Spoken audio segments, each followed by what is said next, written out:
Good evening. This meeting is now live and being broadcast and recorded.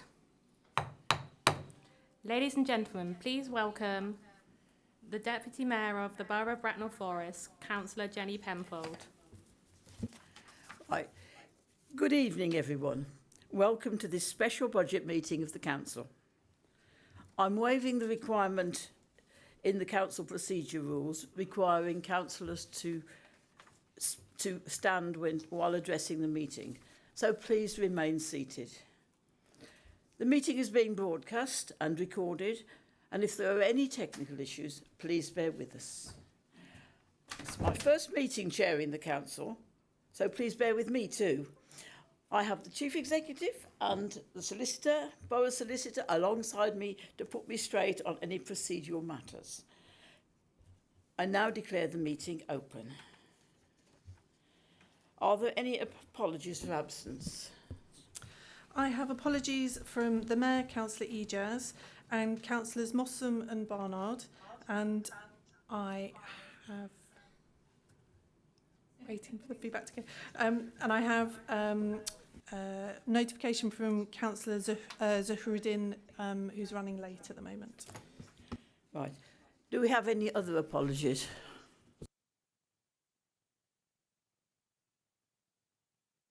Do we have any other apologies? No? Right. Chief Executive, is there anyone joining online? Councillors joining remotely, please turn on your microphone and state that you are present when I call your name. Anyone who does not respond will be recorded as giving their apologies. I actually have only one councillor that I'm aware of joining online, which is Councillor Hayes. Present. Thank you.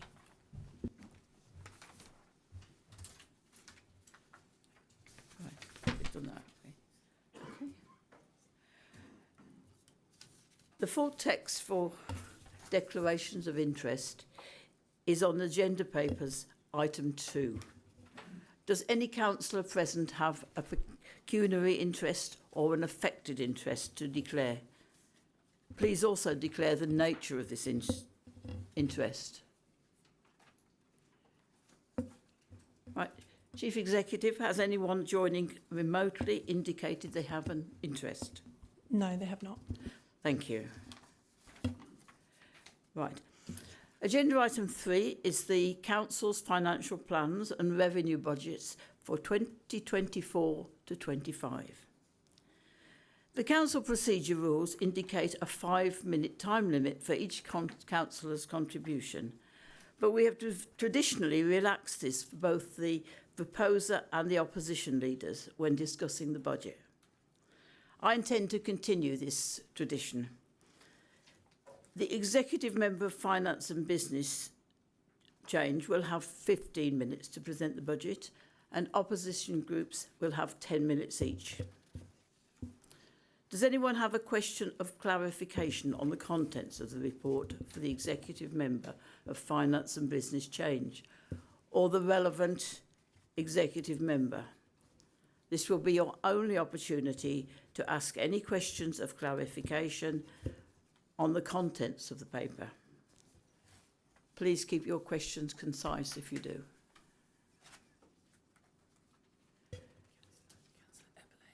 Right. Councillor Eberle, would Thank you, Madam Deputy Mayor. I have a question on page 87 of the report, where an additional savings proposal of £186,000 is put forward. This is to be achieved by reducing the support being given to young people who are disadvantaged by not being in education, training or employment, reducing the support provided to schools which need to improve, and other measures. These specific saving proposals were only made after the public, following the end of the consultation period on the draft budget. I and my Liberal Democrat colleagues are concerned about the possible impact these proposals could all have on vulnerable children and young people without proper consultation. Whilst we will vote on the proposed savings figure tonight, the report indicates that the specific measures to achieve these savings are still to be determined. It states that further consultation on the specific implementation of these savings will be conducted with schools if required.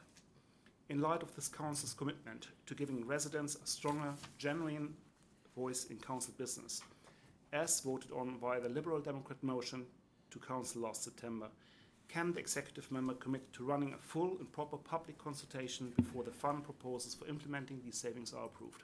Thank you. Thank you. Who is going to answer this one? Pardon? We're Bailey, sorry. Yes, Councillor Bailey, and I'm going to provide the answer to this. Thank you for the question. It's a valid question. In terms of context, this wasn't part of the original core savings and pressures discussions. It was part of the latest safety valve discussions, where the Council was trying to limit the impact of the top slice on the school's budget. The need to make a further 260,000 came out of those discussions, which were slightly later than the early discussions on the budget. The discussion about how we continue to support children and young people with NEET will be refreshed, including how we ensure that we are considering best practice and how we are more joined up in our approach across education, early help and communities and social care. If there is an opportunity to secure additional funding, that will of course be maximised. We will ensure full and inclusive consultations are maintained. Bracknell Forest's Labour administration has always ensured support for those at risk of becoming NEET. It will remain our strong focus. Thank you. Thank you. Right. Thank you. Councillor Thompson, I believe you have a question. Yeah, Councillor Philip Thompson. Thank you. On the executive report at paragraph 3.65, it states that it will be necessary to draw a significant sum from the Council's accumulated reserves to meet its legal obligation to set a balanced budget. Under recommendation 2.2, it is proposed that £1.5 million is taken from reserves to support the revenue expenditure within the next year, 2024-25. Elsewhere, the report acknowledges the growing costs of demand-led services and the continued uncertainty over central government funding for the Council. Whilst we recognise the unavoidable need to draw upon the Council's financial reserves for this budget year, 24-25, given that the short-term financial outlook, reserves are by nature finite and may fall to a level of an unacceptable risk. This is clearly an unsustainable long-term financial approach, as we cannot rely upon the use of services to achieve a balanced budget indefinitely. Can the executive member confirm their intent to distance themselves from reliance on the use of financial reserves in future budgets? And further, can they provide an indication of the period within which they would hope that that will be achieved? Councillor Neil, are you replying? Thank you for the question. The budget update report presented to the Executives meeting in October 2023 included an illustrative medium-term financial position for the Council. This showed a cumulative budget gap over the 3 years to 26-27 of around £9.5 million, with £8 million of that in 24-25. This was due mainly to the predicted impact of inflation at that point. This scenario was based on high-level assumptions of funding, pressures and savings, informed by the situation faced in previous budgets. The report noted that we are able to use reserves to smooth the phasing of actions needed to address that underlying situation, but reinforced your point that reserves can only be used once and don't provide a permanent solution. Our detailed budget planning for 24-25 started with an aim to draw less from reserves than the Council did for 23-24, when £3.6 million of reserves was used to deliver a balanced budget. Achieving this objective would mean the Council was moving closer towards rather than further away from a sustainable long-term financial position. The Executive's draft budget proposals would have meant drawing 3.1 million from reserves based on the proposed council tax increase. That would have been 0.5 million pounds lower than in 23-24, so comfortably within planning parameters. With the extra money now available to the council since December, we propose to use only 1.5 million from reserves to balance the 24-25 budget, and this is a much more sustainable position to move forward from. Looking ahead, the council's underlying financial position looks strong. The combination of extra grant and council tax income means that our annual resources are likely to match our core spending plans plus inflation from 25-26. What is impossible to predict is the level of additional pressures we will face in future years from an additional demand for services. If these increase significantly, we will need to find more savings and face more difficult choices to balance the budget every year. Our plan is to continue to reduce the use of reserves to balance the budget each year. Starting from £1.5 million in 24-25, our aim is to achieve a sustainable, balanced position that isn't relying on using reserves by 2027. That is understood. Thank you very much. Thank you. Are there any questions from people online? No, they're not. Right. If there are no further questions of clarification, Councillor Neal, would you like to either come to the lectern or stay where you are to present your budget? I'll stay where I am if that's okay. Yeah, fine. Thank you. Thank you, Madam Deputy Mayor. I'm delighted to be introducing this council's first Labour budget in a quarter of a century. This budget represents an opportunity for our administration to set out its stall for the next few years. It lets us demonstrate our core values to the residents of Bracknell Forest, and I'm truly grateful we have been given the opportunity to do that. However, we have had to approach this budget in a very difficult economic situation. Local government funding has been in decline since 2010, to the extent that over 40 members of Parliament, many of them Conservatives, including at least one former Secretary of State for local government, felt the need to lobby their own government only last month for more money to fund local government services. They recognised the reality that something has to give. Local authorities cannot continue to deliver all the services that our residents need and expect with less money from central government than we had 15 years ago. All councils have a legal duty to set a balanced budget each year. In very simple terms, that means that what we plan to spend needs to come within the level of resources available to us.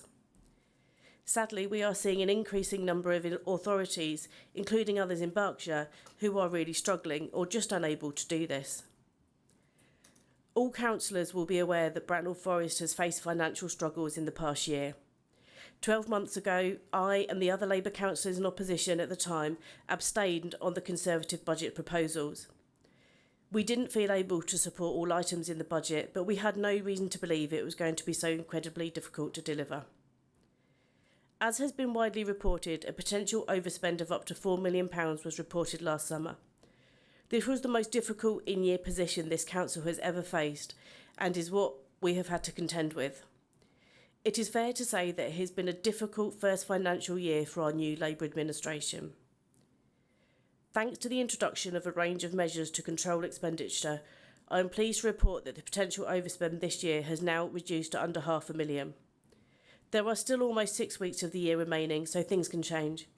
But at this stage, it looks like the outturn position is likely to be close to the approved budget.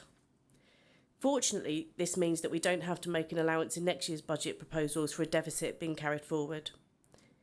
However, many of the pressures being experienced in the current year will continue into next, so are included as pressures in the 24-25 budget proposals.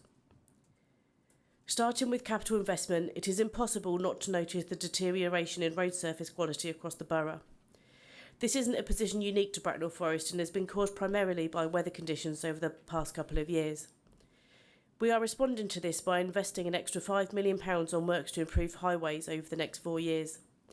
This will double the amount to be invested from the council's own resources over the medium term.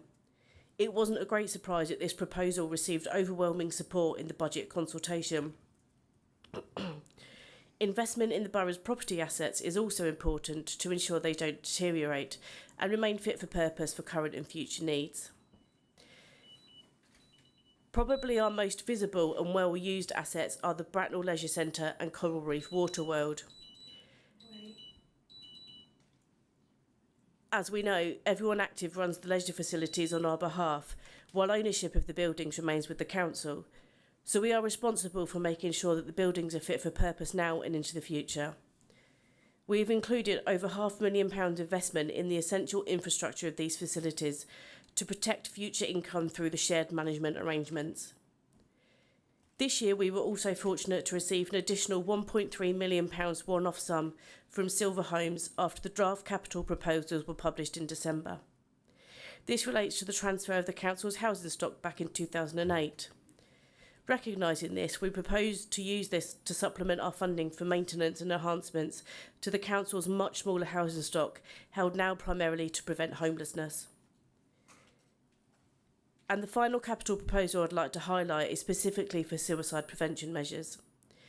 In recent years, we have very sadly seen a few individuals take their own lives by jumping from tall public buildings, and our thoughts are very much with their families and friends. Unfortunately, it is impossible to make every building completely safe and stop these tragic events from ever happening. However, we recognise that there are some measures we can take to make it more difficult, and the capital proposals include funding for this. Turning now to revenue, we knew from the start of the budget process last summer that we wouldn't be able to set a balanced budget without using some of the council's reserves. We were comfortable with this since the Labour group has been encouraging the use of reserves when required for several years. But we do understand that using reserves isn't a permanent solution to the funding crisis that local government faces. If we draw down too much from reserves in any one year, it makes balancing the budget in the following years even more difficult. Reserves are one-off while our spending plans are ongoing. Recognising this, we have looked at all parts of the council to identify opportunities to save money by doing things differently. It isn't easy to do that because we know the previous administration had to identify and deliver many millions of pounds of savings in previous years. The low-hanging fruit was picked years ago, so we have had to look for what is left in places that have felt uncomfortable. We didn't shy away from some of those difficult choices and put them out for public debate in an open and transparent way, following the Nolan principles that our administration has committed to. This year's budget consultation has been very different. We made a deliberate decision to actively promote public engagement and organise a number of events in our local communities. This approach led to a record number of responses, 330 being received through our online consultation portal, and much more face-to-face feedback. We have listened to the feedback from our residents and the Overview and Scrutiny Commission in bringing forward our final proposals. We have also had the benefit of understanding the impact of the provisional and final local government finance settlements. Those hadn't been published when our budget consultation started on the 13th of December. At that time, we forecast a gap of £6.9 million between our draft spending plans and the level of funding available before any council tax increase. The provisional local government finance settlement was announced on the 18th of December, which set out actual grant figures for individual authorities. The net impact for Bracknell Forest was an additional grant of just over £500,000 compared with our expectations. The other significant change in funding that we knew about ahead of the Executive's February meeting was the level of retained business rates income. As we expected, following the large-scale refunds of business rates to local businesses, we had a deficit of £3.7 million in income this year, which would need to be carried forward. Following an adjustment to the business rates baseline, which has been backdated to 23-24, we have benefited from a gain of £1 million. We therefore have more financial flexibility than we expected in December, but not enough to mean that the budget can be balanced without using reserves. We have listened carefully to feedback from the consultation. Our final revenue budget proposals for next year have removed the draft proposals to reduce the number of bins and the amount of grass verge cutting. We still believe there is work to do in those areas from an environmental perspective, but they are not part of our final budget proposals. We have also listened to feedback on libraries. It was disappointing to receive so many comments through the consultation that libraries should not be closed, because that was never part of our plan. We will take more time to fully consider how the home library service can be operated more cost effectively, but not make any changes to this service next year. We are taking forward plans to reduce management and supervisory roles in libraries and customer services.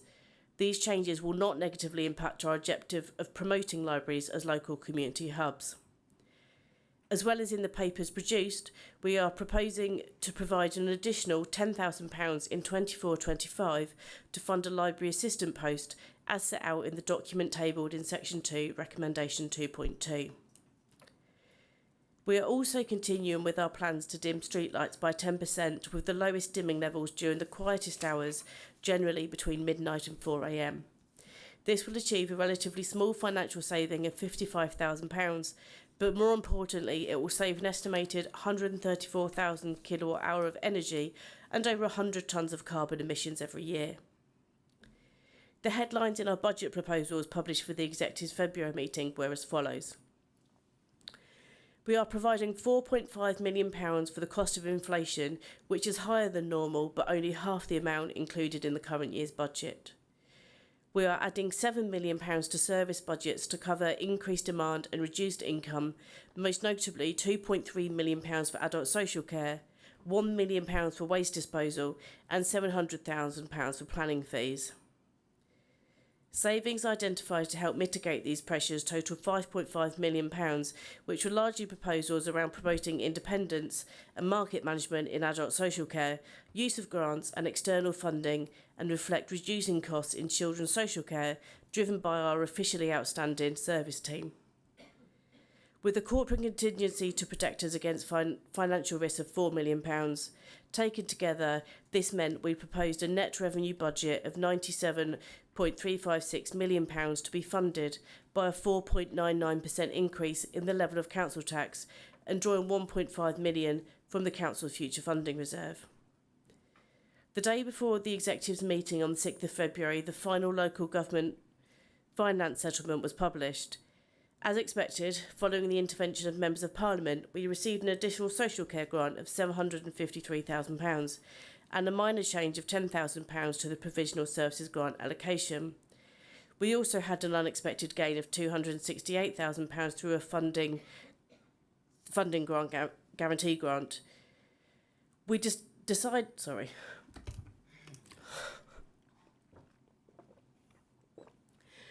decided to spend both of those on our highest priority services of social care and SEND, rather than use the extra £1 million to reduce our planned use of reserves. This means the money we have committed to SEND services next year, a key priority of this administration, is almost £500,000 on top of the one-off £350,000 we made available earlier this financial year. After the final settlement, we are still proposing a 4.99% council tax increase and drawing £1.5 million from the reserves to balance the budget. We know the council tax increase will be unpopular, but we are proposing this with an eye to the future. It is the only realistic option if we are to protect our services, especially the social care services that vulnerable people rely on into the future.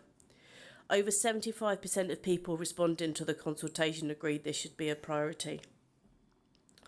Council tax is the only income source entirely in the Council's control. For this reason, our understanding is that the maximum council tax increase is going to be taken in almost all other authorities. We will continue to lobby central government for more grant funding, but our case for that is weakened if we don't take full advantage of permitted council tax increases locally. We know that this will affect some households harder than others. We therefore are proposing a £75 discount from council tax bills for lowest income working age households funded from our reserves. Continuing this approach in 24-25 received 70% support in the consultation responses. This has been a hard budget for us to bring forward in our first year as the administration, but I believe it is a fair one that responds to the financial crisis in local government while listening to the views of local people. On that note, I commend this budget to the Council and formally move all the recommendations shown in your budget papers tabled this evening. That could easily have been a speech made by a Conservative council. What you're intending to people already hit by the cost of living crisis You're providing no new services. Excuse me, you have no rights to stand up and say that. Right. Could you please cease talking because it is not in order? I'm a member of the public. I'm going to be affected. This is not a part of the meeting where the public have a chance to talk. So thank you. If you could sit down. No, I'm not going to sit down. Right, in that case, could you leave the room, please? No. I refuse to go from Pardon? We can order their removal. Right. Do I need to order your removal? We had a Labour council who looked after the interests of ordinary working class people. You no longer do that. As they are trying to do. Could you please...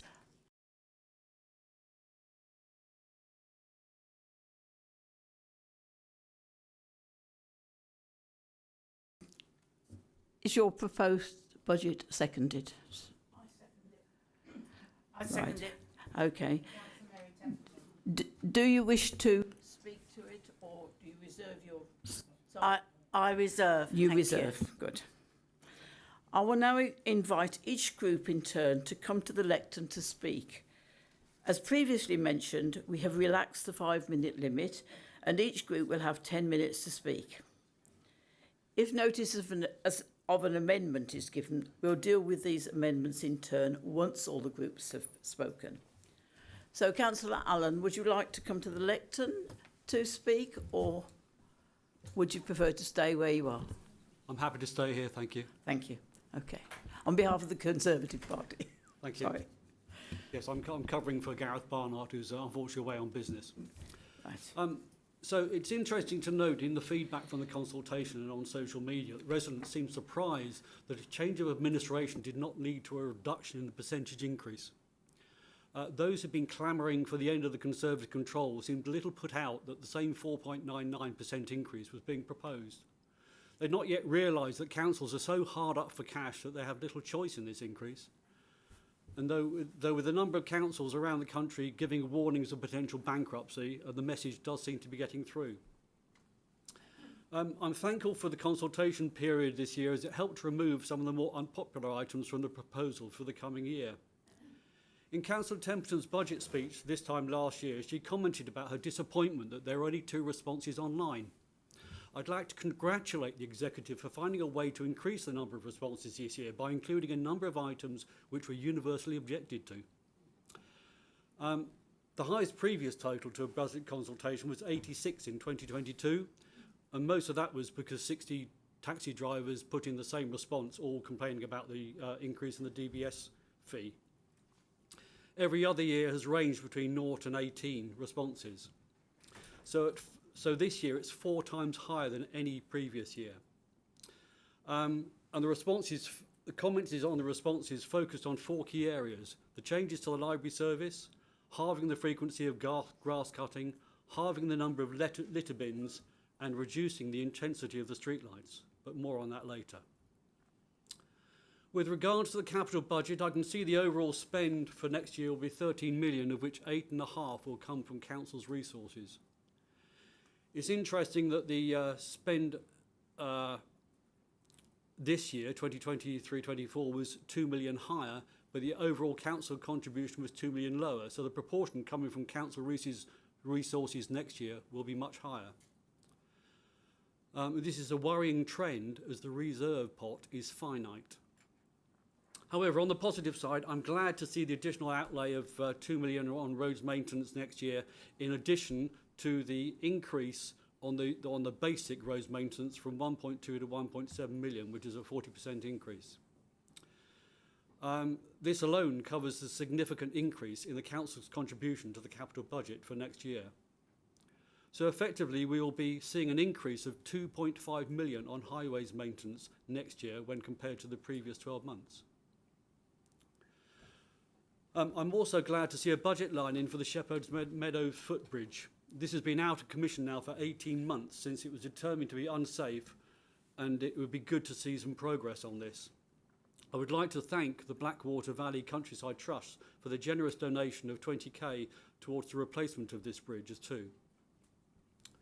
While we're on the capital budget, I note that last year Councillor Templeton tabled an amendment requesting an additional 44k to be added to the budget to allow resurfacing of car parks in Great Hollands, as they were not on the list for 23-24.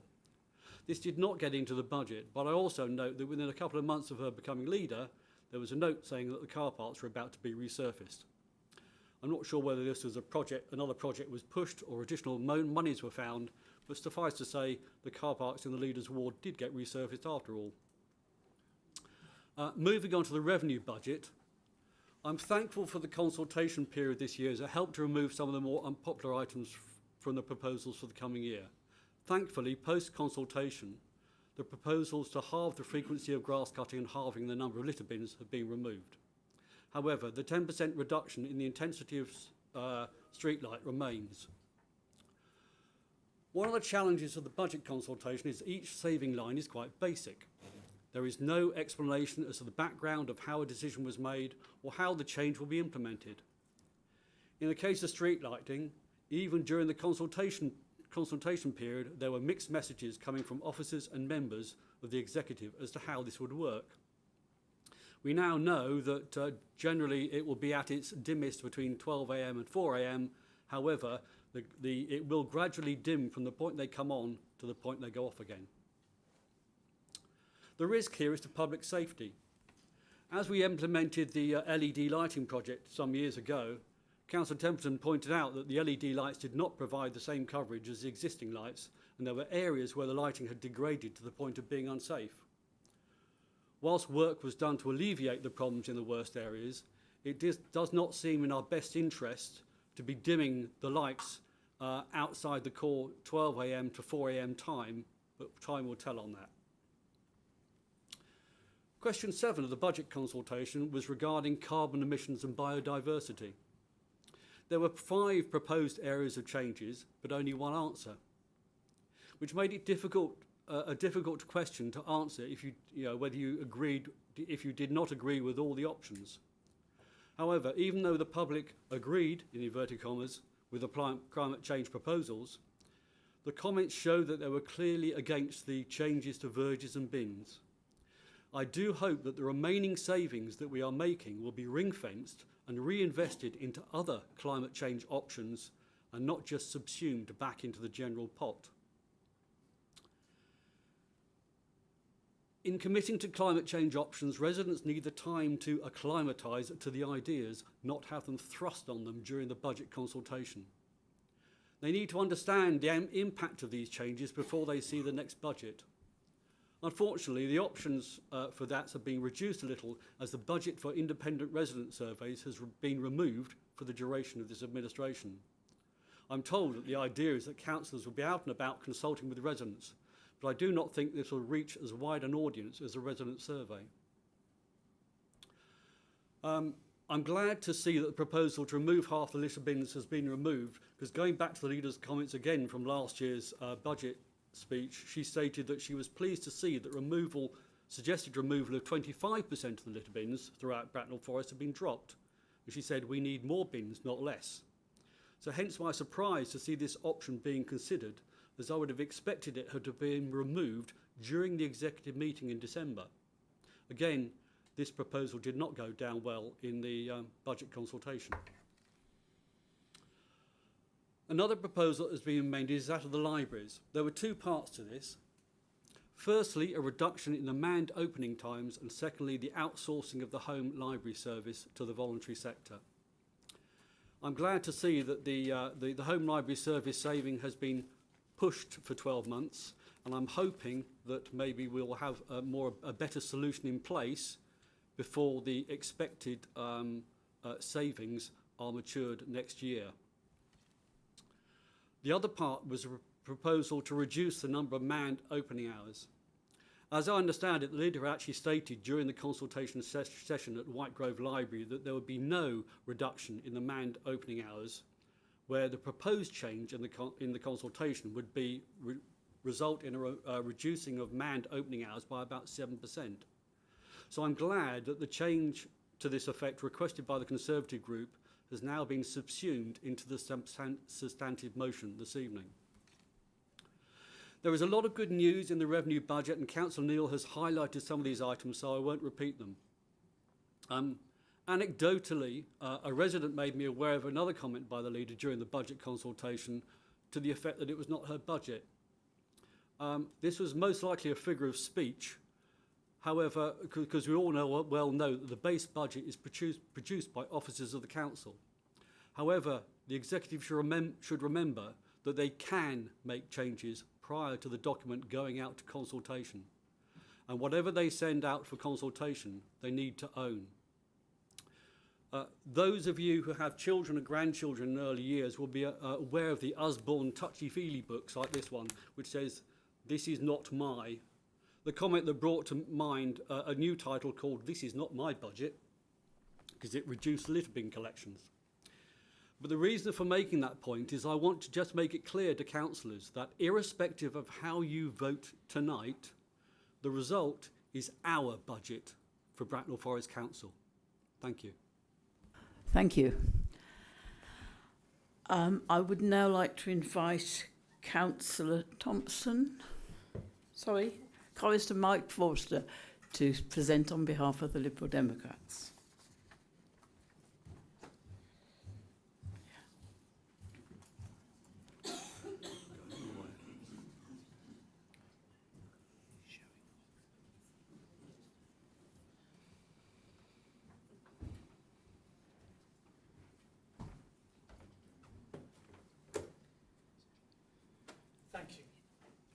Thank you, Madam Deputy Mayor.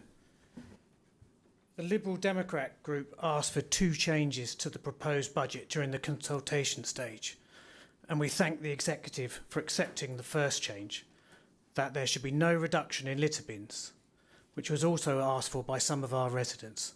Thank you. Our second request, not to charge officers for parking while at work, has not been fully accepted, though we have been informed that more junior officers will have reduced charges, and we are thankful for that. Earlier in this debate, my Liberal Democrat colleagues asked 2 questions of the Executive. One concerned the reliance on using reserves, which are finite.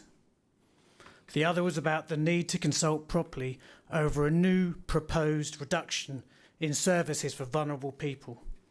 Also, help for schools needing improvement and related services. We regard these issues to be very important for residents, and we will monitor the position in the light of the Executive's response to us. For those of us who have been going through the budget setting process for the first time, we've been struck by the extraordinarily difficult position this council finds itself in.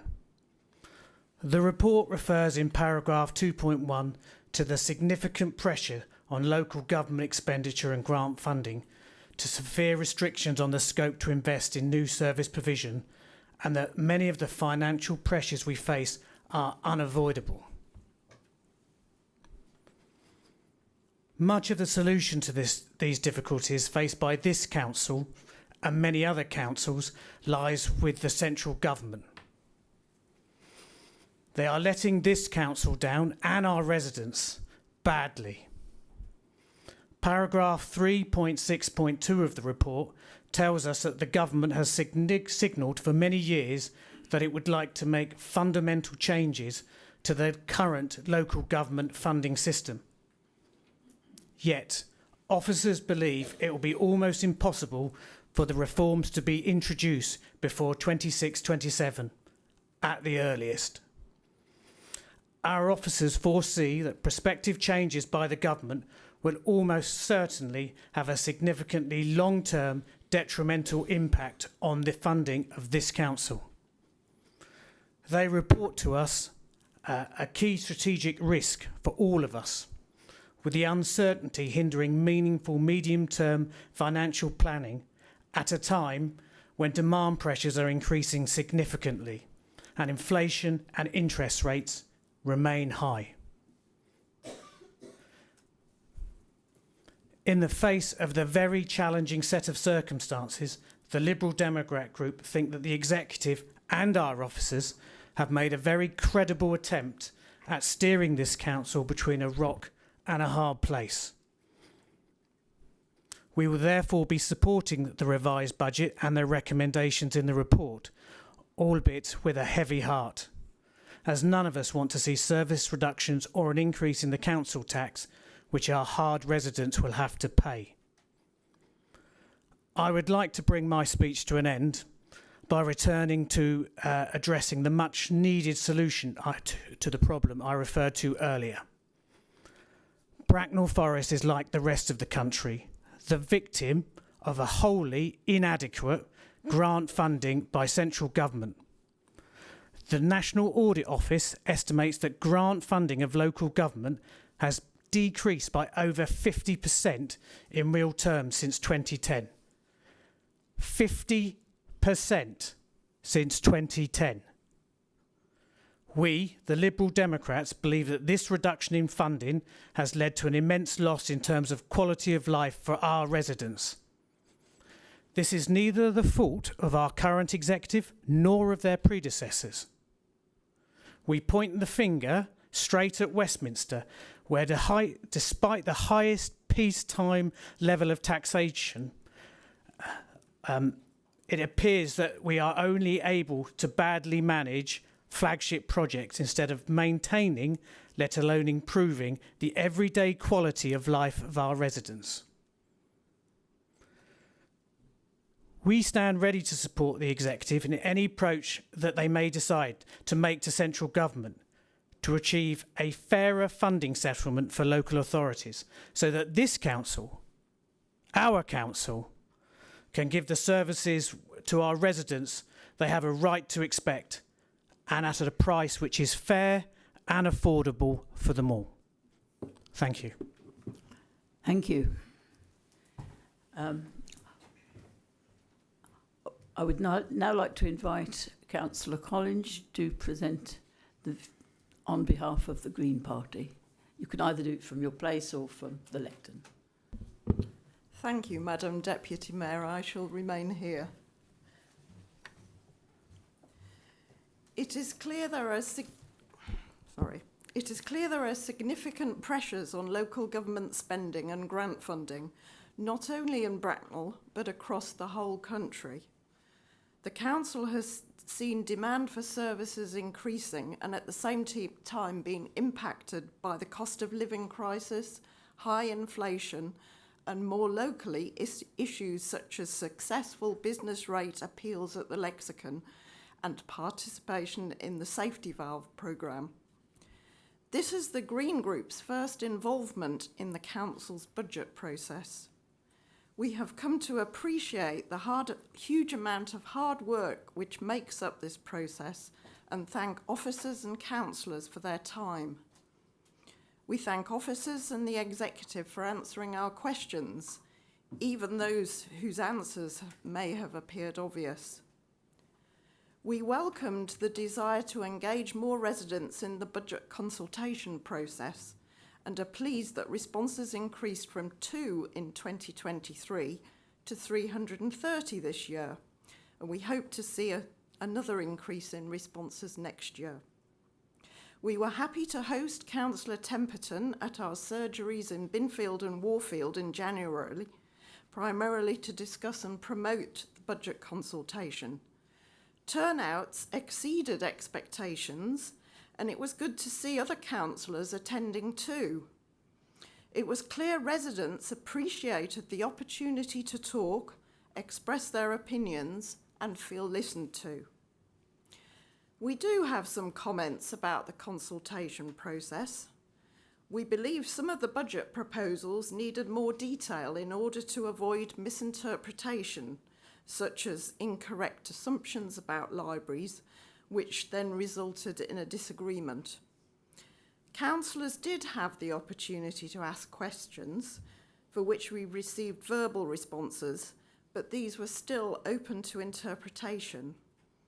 We would like to see a more detailed written proposals, including reasoning, likely impacts and benefits, which would be less open to interpretation and easier to communicate to residents.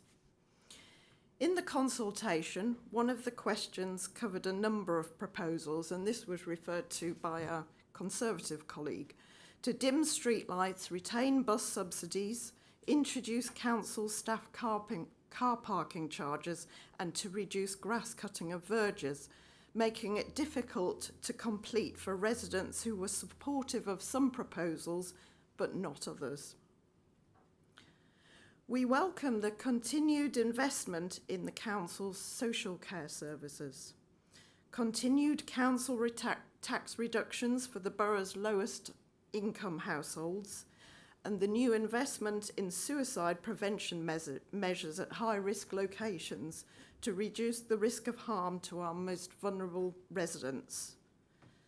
The retention of current bus subsidies by the use of grant funding rather than council funding we welcome as well, as we need to encourage greater bus use throughout the borough.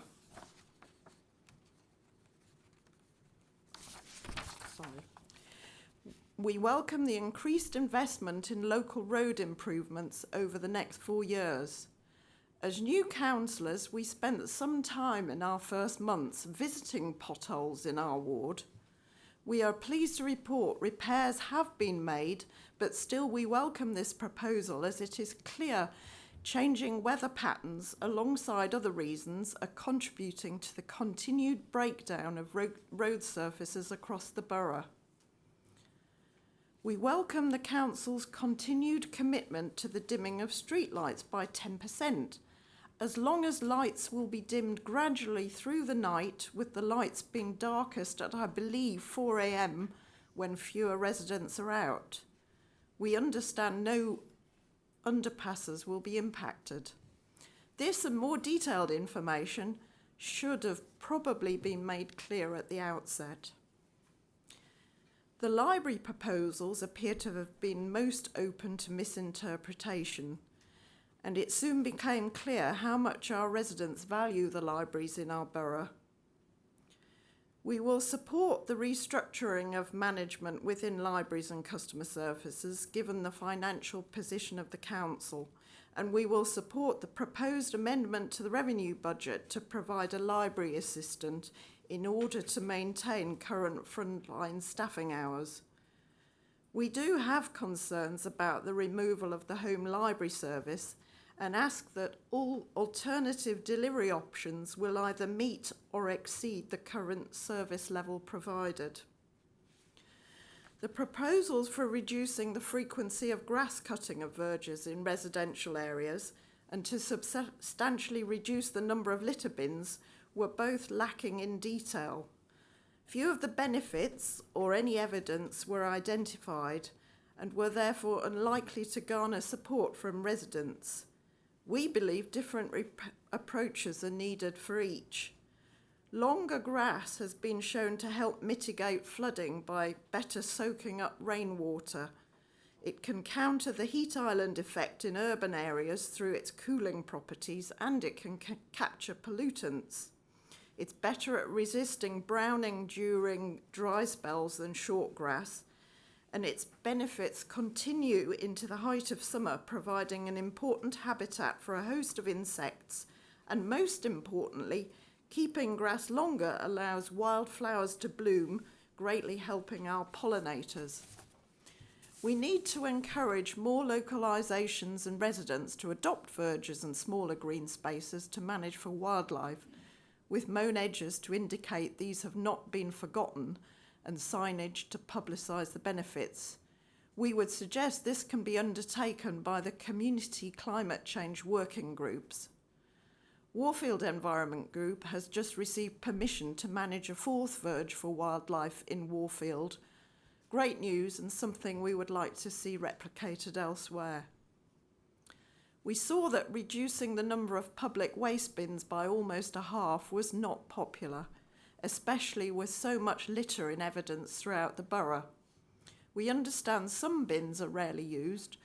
These could be removed on a trial basis in a regulated manner and based on evidence, keeping local residents informed at all times. In conclusion, Madam Deputy Mayor, the Green Group will be supporting this budget for 2024-25.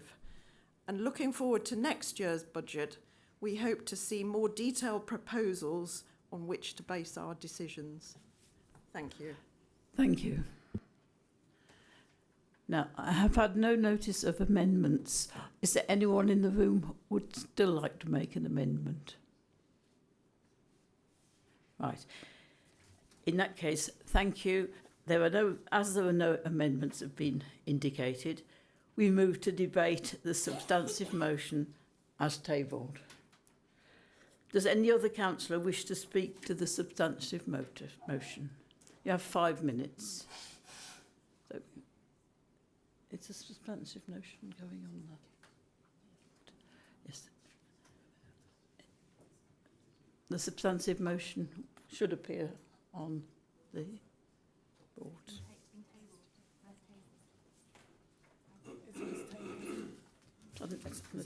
Sorry, it's on the table.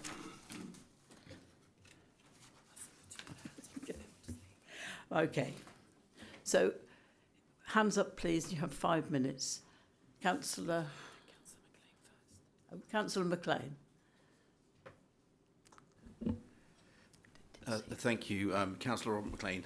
Thank you, Madam Deputy Mayor. Can I just begin by saying how appreciative I am of the fact we have a portrait of King Charles that's now been installed in the council chamber, which I think is a very welcome addition to the chamber. There's someone who campaigned to have a picture of Her Majesty the Queen brought into the council chamber originally.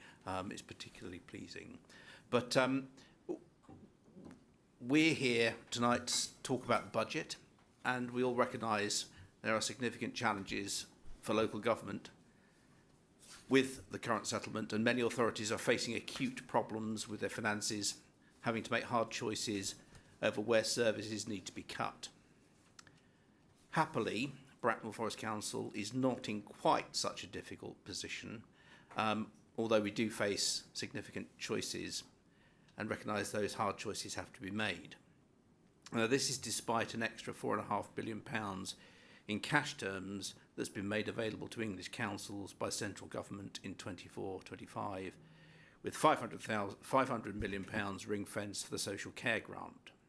But I'm not here to spout a government press release, because I recognise that this settlement has been the case in previous years is simply not enough, although the extra money is welcome, as Councillor Neil has said, in part due to the intervention of local members of Parliament.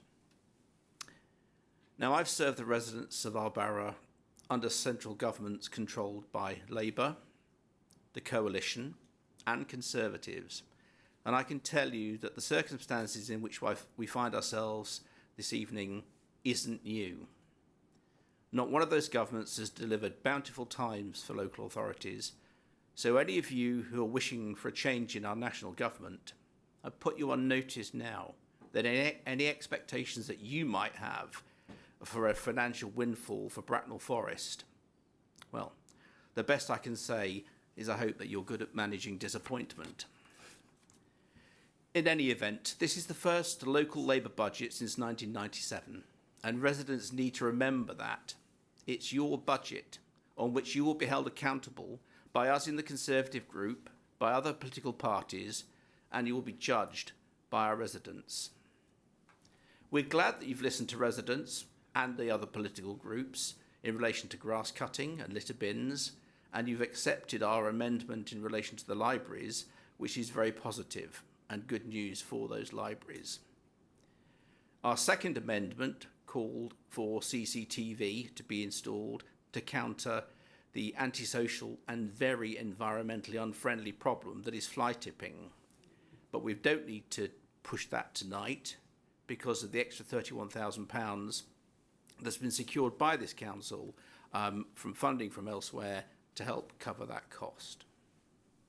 Now, as a principled opposition seeking to provide positive, critical challenge, we will not oppose the substance of this, your first budget, in part because so much of it finds its roots in the financial legacy of the last Conservative administration. As I mentioned at the outset, Bracknell Forest Council is in a relatively good financial position, and this is not by accident, nor by happenstance. We have reserves now, as Councillor Neil said, because we rejected Labour demands in previous years to spend them. Members present at the last Overview and Scrutiny Committee will recall me making this point, and it bears some repeating. Bracknell Forest Council, under the Conservatives, delivered year-on-year prudent, balanced budgets, often under very difficult circumstances, drawing on the expertise of our capable and hard-working officers. We in the Conservative group expect nothing less from the new Labour administration, and we will call you out if you fail to deliver for our residents, so they know the facts when they come to pass judgment on this administration in 2027. Thank you. Thank you. Councillor Wright.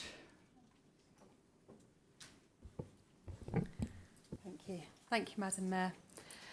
Firstly, please may I thank our Executive Director of Resources, Stuart McKellar, Executive Director Gronya Siggins, and the People Directorate for their hard work in designing a budget that ensures everyone in Bracknell Forest is able to live a fulfilling life. This is with a backdrop of decreased funding and increased need.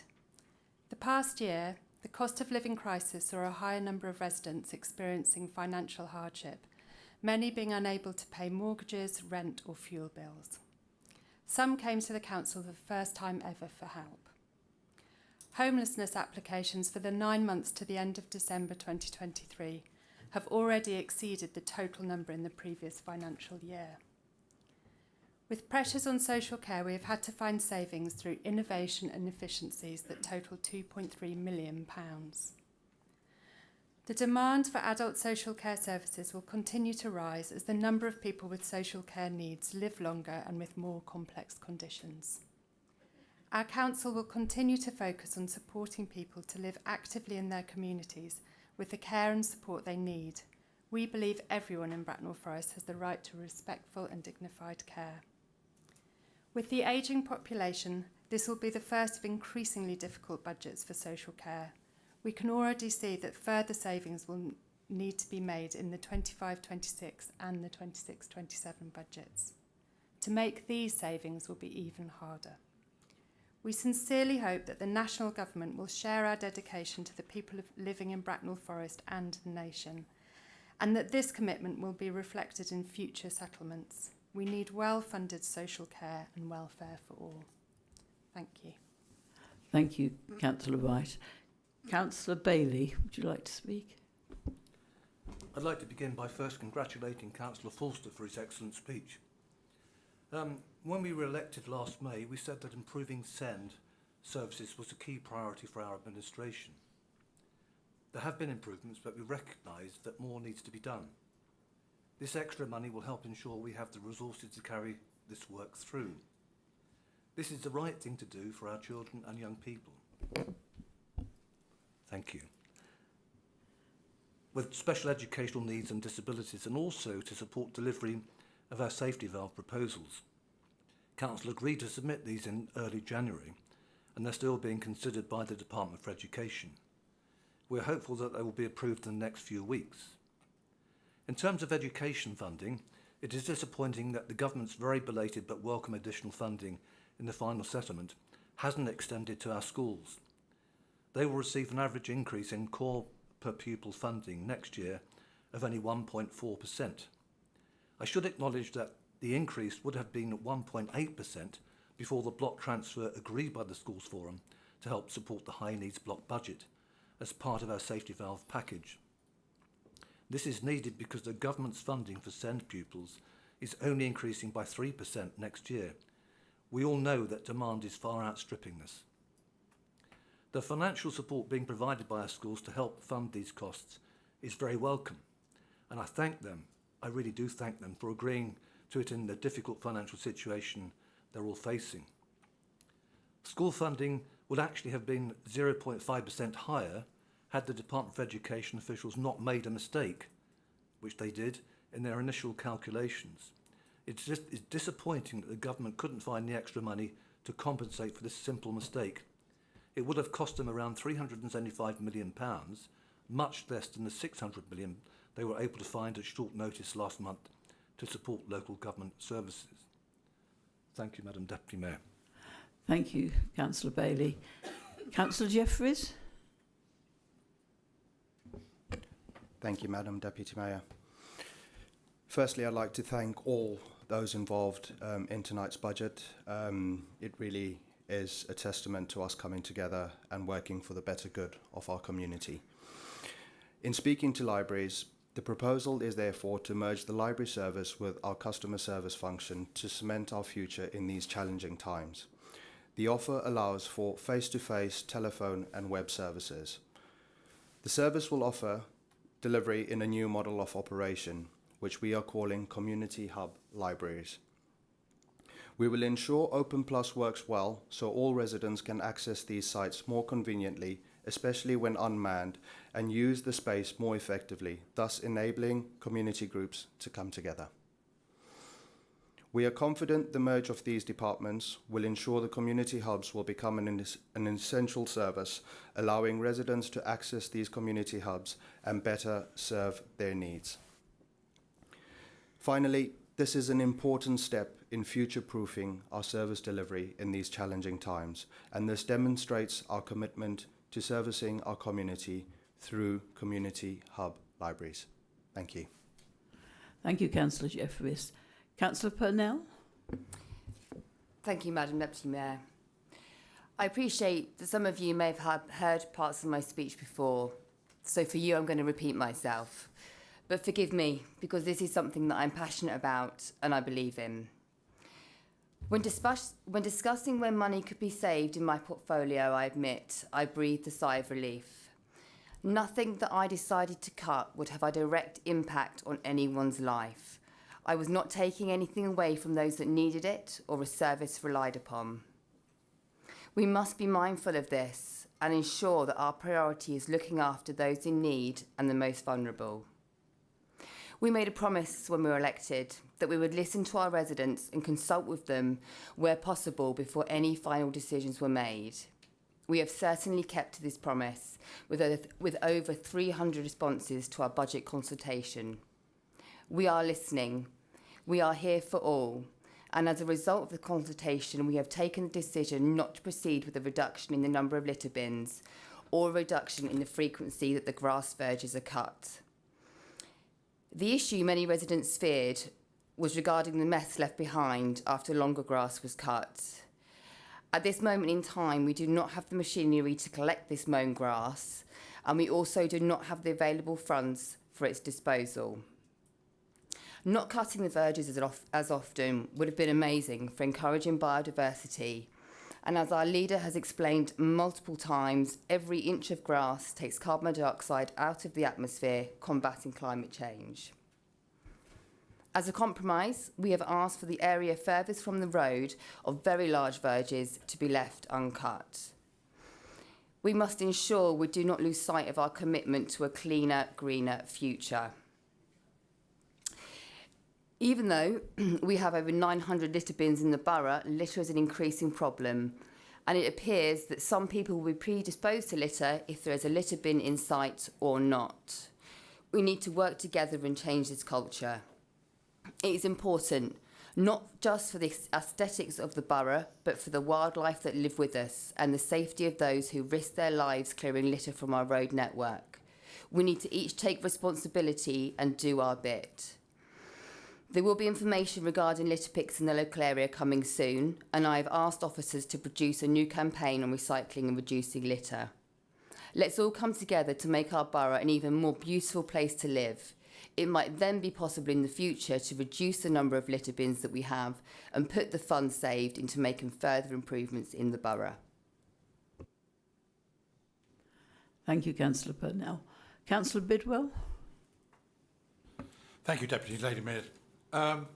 First of all, I'd like to thank all my colleagues for the sterling work that they've done and the officers as well for this budget. It's been very difficult, and as our colleague in the Liberal Party, Lib Deputy Party said, a lot of this is caused by government over a number of years, and we're just having to fight through the fallout of that.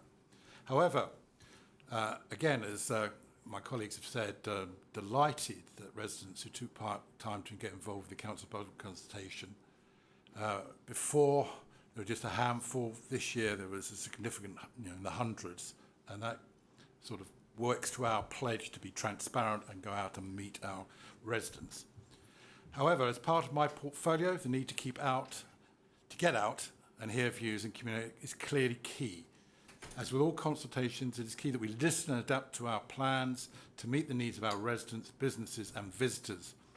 I believe that the budget before council does this. As been set out by other executive councillors, this has been a challenging budget, but I feel the options and decisions we have made are the best ones given the challenging financial position of the council.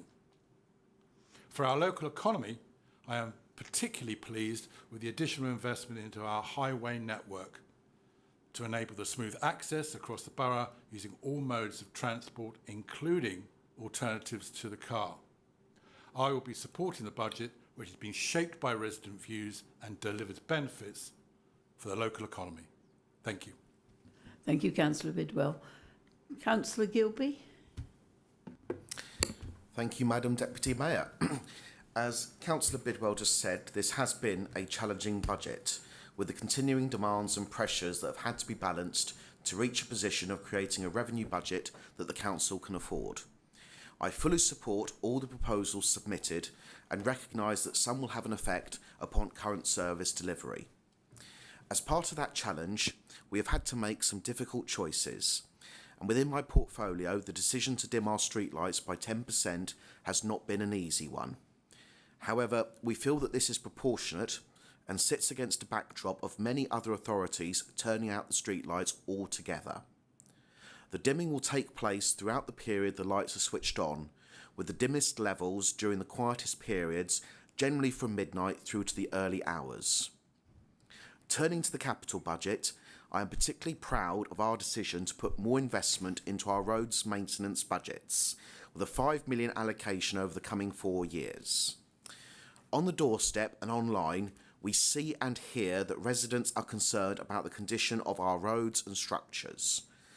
Believe you me, my inbox is rarely a day without some new email about what's going on. The condition, compounded by the changing weather patterns and a previous lack of government funding, affects all of our journeys, be that in the car, on a bike or on our buses.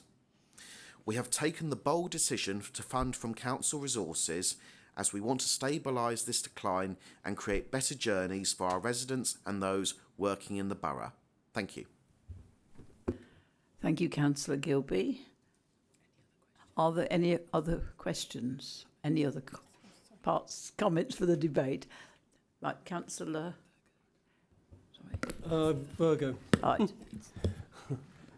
Thank you, Deputy Mayor. I just wanted to repeat Councillor Gilby's point about network and highways, because I think this is crucial in our borough.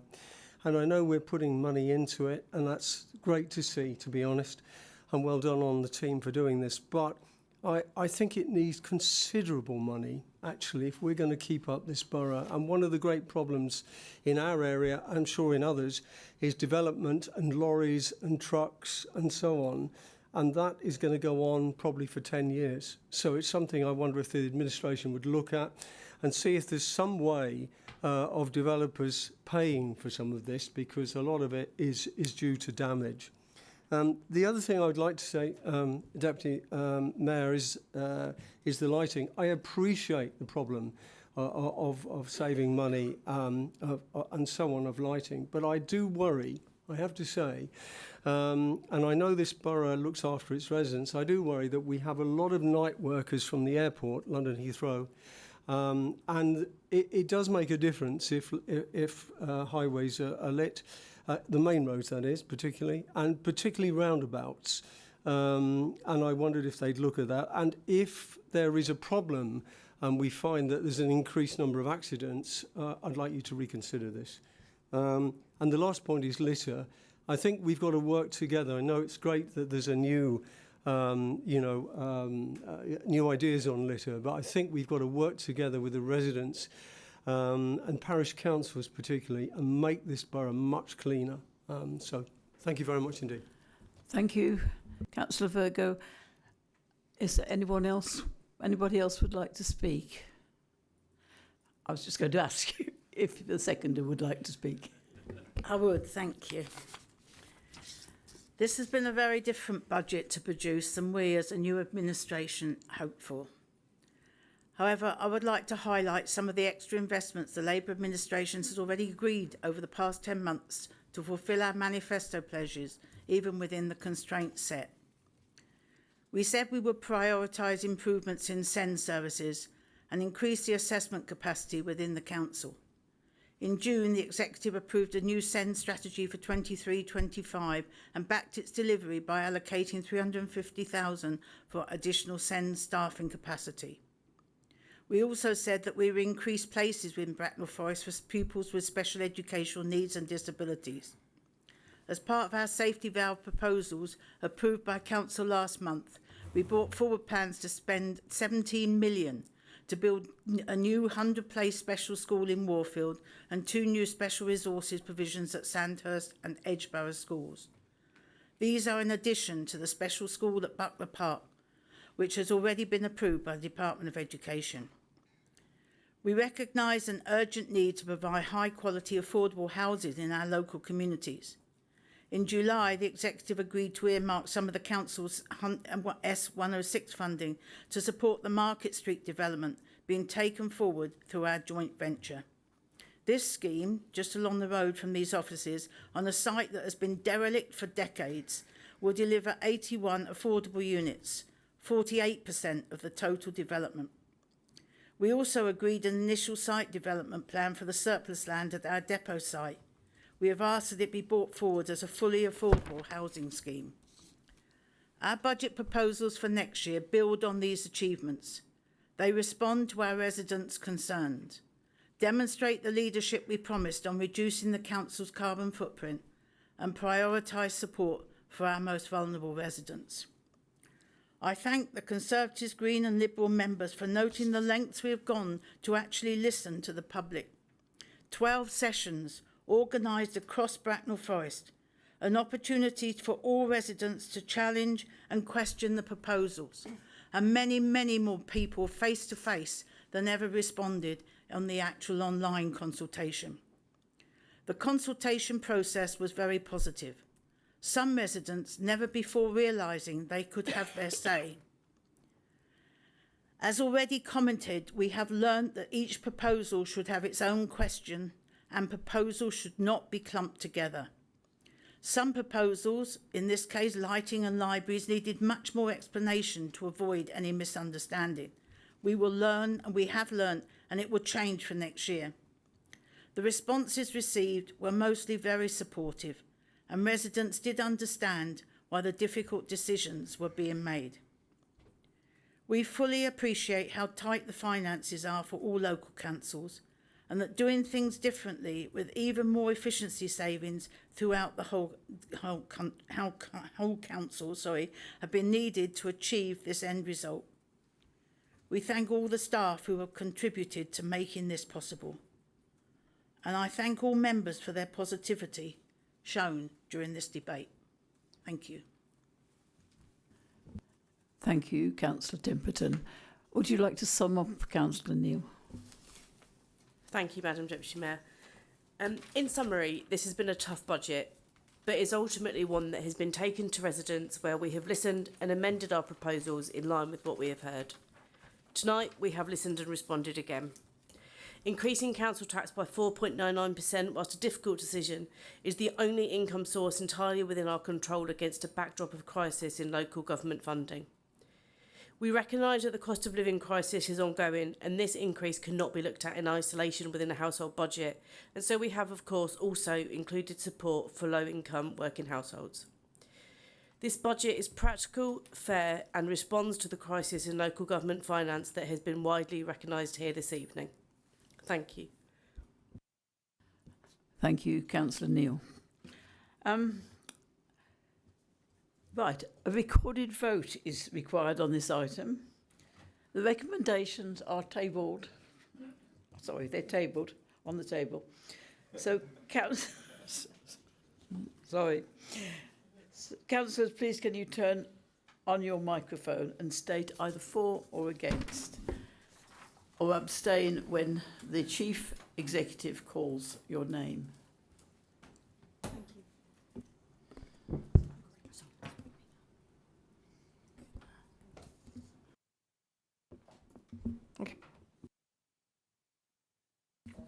Okay, sorry, microphone issues. Thank you, Deputy Madam Mayor. Sorry, Ma. Thank you. I'll crack on. I'll be calling councillors' names out alphabetically. So, Councillor Allen. 4. Councillor Bailey. 4. Councillor Bidwell. 4. Councillor Brown. 4. Councillor Cochrane.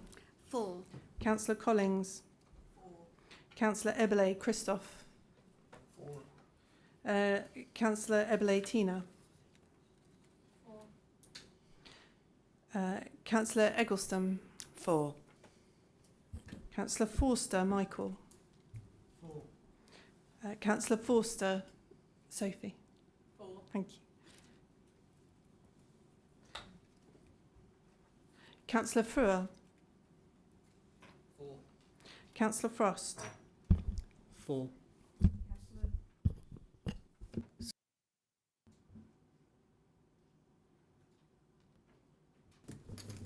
Excuse me. Thank you. Councillor Gore. 4. Councillor Gilby. 4. Councillor Haffajee. 4. Councillor Harrison. 4. Councillor Jeffries. 4. Councillor Karim. 4. Councillor Mackenzie Boyle. 4. Councillor McLean. 4. Councillor Neal. 4. Councillor O'Regan. 4. Councillor Penfold. 4. Councillor Pickering. 4. Councillor Pennell. 4. Councillor Robertson. 4.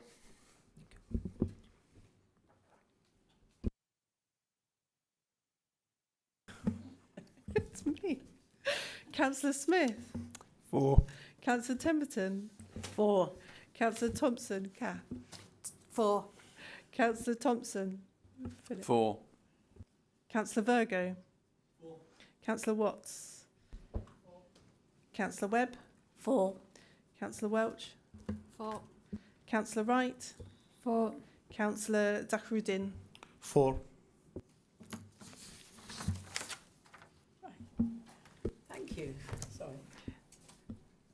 Thank you. Mr. Chairman. Madam Deputy Mayor, that is 37-4. No against, no abstain. Right. Thank you. That is carried. Thank you everyone for attending this meeting. I now declare the meeting closed. Much earlier than I expect you thought you would. Could everyone please remain quiet and seated, and can the Democratic Services Office